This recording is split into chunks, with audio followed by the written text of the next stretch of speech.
আজকে আমরা দেখব তৃতীয় পর্যায়ক্রমিক মূল্যায়ন 2025-এর জন্য তৃতীয় শ্রেণীর গণিত প্রশ্ন, যেখানে পূর্ণমান 50, সময় রয়েছে 1 ঘন্টা 30 মিনিট। পরীক্ষার্থীর নাম, রোল নাম্বার নিজেরাই লিখবে। চলে যাব। কি বলেছে দেখো, সঠিক উত্তরে টিক চিহ্ন দাও। 4 গুণ 2। আমাদের এখানে যে প্রশ্নপত্রগুলি রয়েছে সেগুলা কিন্তু অবশ্যই 2 নাম্বার করে অবশ্যই তোমরা দেখবে।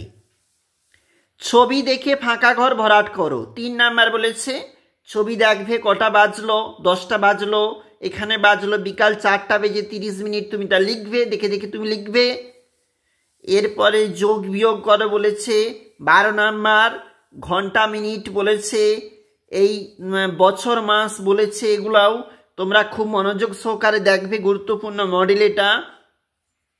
চলে যাব 2 নাম্বার পেজে। এটা 2 নাম্বার পেজ। ওখানে বলেছে সরল করতে হবে। 8 নাম্বার। 2, 3 অঙ্কের সংখ্যার ছন্দ তৈরি করো। একটু ছন্দ তৈরি করে লিখবে এখানে বলেছে।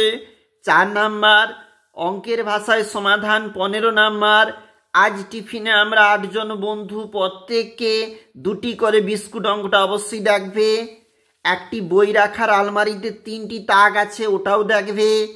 নিচে একটু চলে যাব। আমার বয়স 8 বছর 2 মাস 13 দিন, ওই অঙ্কটাও দেখবে। বয়সের অঙ্ক খুবই গুরুত্বপূর্ণ। এটা হচ্ছে 2 নাম্বার পেজ। আমরা দেখলাম তৃতীয় শ্রেণীর আবার একটা প্রশ্ন।